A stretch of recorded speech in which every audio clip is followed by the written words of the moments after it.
July, first week, 2005. I got a phone call from my then biggest client. I've been working with them for about a year and a half. And it was the MD, and he said, Chris, I wanted to call you personally. He said, we've overspent in other areas. And he said, basically what we've decided as a board is to cut all discretionary spend.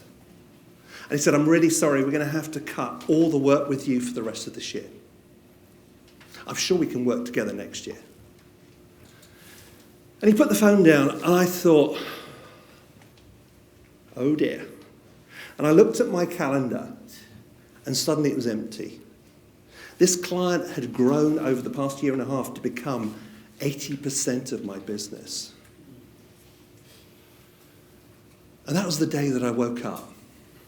That was the day that I woke up and realized that I needed to think about being more commercially savvy. I needed to think about where my business was and which clients it was with. That day, first week of July, I decided no client would be more than 10% of my business ever again. Why 10%? Is it a kind of an accountant's number? No, it's an emotional number. What it means is that if that client goes, I can cope with it. So I want to ask you a question. Who here has got clients that are, one client that is 25% or more of their business? Could you put your hand up? 30% of your business? 30% of your business. So we've got 1, 2, 3, 4, 5, 6. Because what we've got to do is make sure we don't put all our eggs into one basket. Who? Catch? That was the day that I woke up and realized I needed to be more commercially savvy. No client bigger than 10%. And today what I want to talk about, and I've got a limited period of time, I want to talk about profit. The wonderful thing about profit is that it gives you options. It gives you choices. I spoke to, he was a CFO in a big ad agency group, and he said to me, the numbers set you free. He said, when you hit your numbers, I leave you alone. When you hit your numbers, it allows you to do the things that you want to do. So I want to talk about the ingredients of the word profit. First one is price. Put your prices up. 90% of pricing mistakes are under pricing mistakes. Increase your prices. For most businesses, this is according to Harvard Business School and McKinsey, and also me, a 1% increase in price will typically improve your bottom line to the tune of about 8 to 10%. Small change in price, big impact on the bottom line. Put your prices up and think about how you're going to frame the price.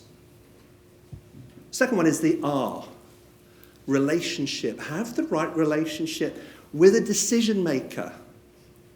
I have wasted so many hours, so many days talking to a messenger. What's a messenger? A messenger is somebody who's really enthusiastic, but they can't say, you got the work, you got the business. They say to you, thank you, Chris, I'll take your proposal and go and see my boss. Yeah. I will not now spend time with messengers. I don't want to upset them, so I've got to be really careful, but I want to talk to the C-suite. I want to talk to the MD. I want to talk to the finance director. I want to talk to the CEO because I have a better conversation with them. So get the right relationship. And it's not about them liking me. It's about them respecting me. If they like me, that's great. It's about building that trust with them. The O, overdependence. We've already talked about that. Don't have any client bigger than 10%. And we kid ourselves. I've got clients who are saying, oh yes, we work with Diageo. And I said, how much of their business? Well, we've got Gordon's, we've got Johnny Walker Black Label, we've got Pimm's, we've got Smirnoff, that's 10%, 10%, 10%. Suddenly they've got 60% of their business with Diageo. And they go, but it's okay, we've had it for 10 years. Just because you've had it for 10 years does not mean to say that you're going to have it for another 10 years. F, the future. Think about your future. Think about the client's future. Where do you want to go with them? Where do they want to be in 2 years, 3 years' time? Where do you want to be in your business in 2 years, 3 years' time? Because the danger is that we set precedents. We're back to price again. We go in, if we get the price wrong in 2017, we haven't just got it wrong in 2017. It will impact the price we can charge that same client in 2018 and 19 and 20. So getting your price wrong can be incredibly dangerous for you and unprofitable. I is about impact. What's the impact? What are the results that you're giving to your client? Andy Bounds talks about the afters. What are the afters that you give your client? How are they better off after you've done what you do? And T is about time. It's about be ruthless with your time, where you spend your time. You've got 24 hours in the day, I've got 24 hours in the day. Most people are busy being busy. Stop being busy being busy. Be ruthless and think about where you're going to spend your time, which clients you're going to spend your time with.